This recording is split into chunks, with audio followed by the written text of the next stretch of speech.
देखिए अब 7.3 का प्रश्न संख्या 4, चौथा सवाल है, उस चतुर्भुज का क्षेत्रफल ज्ञात कीजिए जिसके शीर्ष 4 शीर्ष दे रखे हैं और चतुर्भुज दिया है। त्रिभुज का तो सवाल हमने कर लिए हैं, 3 प्रश्न थे त्रिभुज के, अब चतुर्भुज का आ गया है तो चतुर्भुज बना दो। चतुर्भुज है तो 4 शीर्ष लिख देते हैं, ए बी सी और डी। क्षेत्रफल ज्ञात करना है और शीर्ष चारों में लिख देता हूँ क्रम से, ए की जगह ये वाला लिख देंगे, सेकंड वाला बी के स्थान पे लिख देंगे, तीसरा सी की जगह और लास्ट लिख दो डी की जगह। चारों शीर्ष हमने लिख दिए। अब चतुर्भुज का क्षेत्रफल, अगर समांतर चतुर्भुज होता, सम चतुर्भुज होता तो 7.2 में हमने जो प्रश्न किए उसके हिसाब से करने पड़ते। अब आपका जो प्रश्न है वो चतुर्भुज का प्रकार नहीं दिया है, तो हम एक काम करते हैं, इसको 2 त्रिभुजों में बांट देते हैं। मैं ए और सी वाला अगर विकर्ण खींच देता हूँ, ए सी विकर्ण ले लेते हैं। अगर ए सी विकर्ण खींचते हैं, आप बी डी भी लेके कर सकते हो। अगर ए सी विकर्ण खींचते हैं तो ए बी सी त्रिभुज का क्षेत्रफल ज्ञात कर लेंगे, ये पहला त्रिभुज। फिर हम दूसरा त्रिभुज ले लेंगे सी डी ए, इसका कर लेंगे, दोनों का क्षेत्रफल जोड़ देंगे तो आपका चतुर्भुज का क्षेत्रफल आ जाएगा।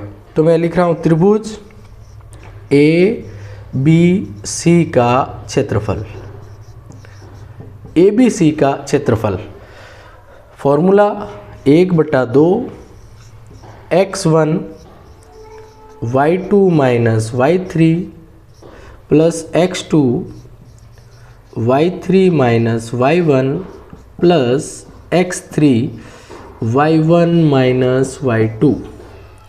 मान रखने हैं तो अब मैंने ए बी सी लिया है, तो देखो ए बी सी ये x1 y1 हो जाएगा, ये x2 y2 हो जाएगा और ये x3 y3 हो जाएगा। चाहो तो अलग से त्रिभुज बना सकते हो।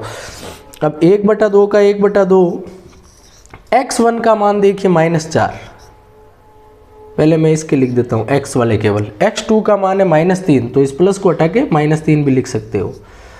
प्लस x3 का मान है केवल 3, तो यहाँ पे 3 लिख देते हैं, कोष्टक लगा देते हैं, जो y के मान बचे हैं वो आ जाएंगे। y2 -5, फिर फॉर्मूले वाला माइनस, y3 माइनस के 2 है तो प्लस के 2 हो जाएंगे, ध्यान रखोगे माइनस माइनस प्लस हो जाएगा। y3 का मान वापस -2, फिर फॉर्मूले वाला माइनस, y1 का मान -2 है तो प्लस के 2 हो जाएंगे, y1 का मान -2 और y2 का मान है -5 तो प्लस के 5 हो जाएंगे। अब 1/2 का 1/2 -4, 5 और 2 कोष्टकों को सरल करना है। अभी 5 में से 2 घटाने पड़ेंगे, 5 में से 2 गया -3, 2 में से 2 गया 0 और 5 में से 2 गए तो प्लस के 3। 1/2 का 1/2, 4 को 3 से गुणा करने पर 12, 3 को 0 से गुणा करने पर 0, 3 को 3 से गुणा करने पर 9। अब 12 और 9 जोड़ें और 1/2, तो मैं इस तरफ लिख देता हूँ 1/2 गुणा 12 में 9 जोड़ना है तो 21 हो जाएंगे। तो इसके उत्तर आ गए 21/2 वर्ग मात्रक। ये आ गया अपने ए बी सी का 21/2 वर्ग मात्रक। अब लेते हैं दूसरा त्रिभुज। अब इसका क्रम ध्यान रखना है, मैंने ए बी सी लिया है तो सी के बाद सी डी ए, तो लेते हैं त्रिभुज सी डी ए का क्षेत्रफल।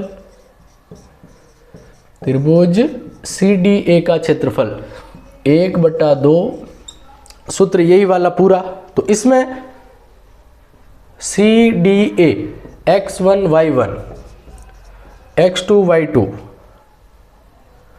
x3 y3, फॉर्मूला यही वाला वापस यहाँ पे लिखना है।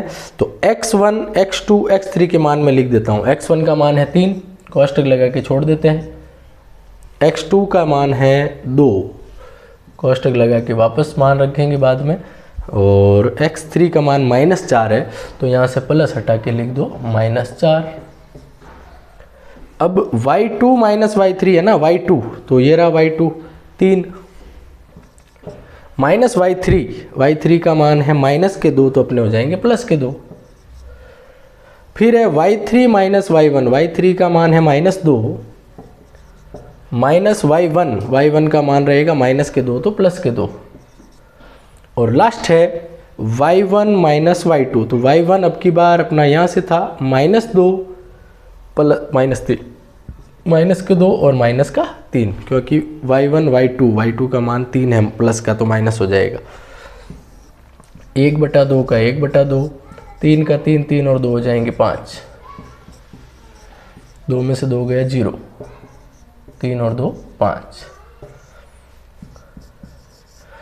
15, 0 और 20, 20 और 15 35, तो यहाँ हो जाएगा 1/2 गुणा 35, अर्थात 35/2 वर्ग मात्रक। अब 35/2 इसका आ गया, इसका 21/2 आ गया। हमें कहा चतुर्भुज का क्षेत्रफल ज्ञात करना है, तो दोनों को जोड़ेंगे ना, दोनों त्रिभुजों को जोड़ते ही चतुर्भुज का आ जाएगा, तो दोनों को जोड़ दो। यहाँ से लिख दो चतुर्भुज ABCD का क्षेत्रफल, चतुर्भुज ABCD का क्षेत्रफल, इसका सूत्र रहेगा 21/2 में प्लस कर दो 35/2, तो LCM 2 ही आएगा। 21 और 35 वापस सेम आ जाएंगे, हर समान है। 5 और 1 6, 3 और 2 5, 56/2, 56 में जब 2 का भाग देंगे 28 वर्ग मात्रक, यानी अपना जो हल आएगा इस चतुर्भुज का क्षेत्रफल आ जाएगा 28। इसके आए थे 21/2, इसका 35/2, इन दोनों का योग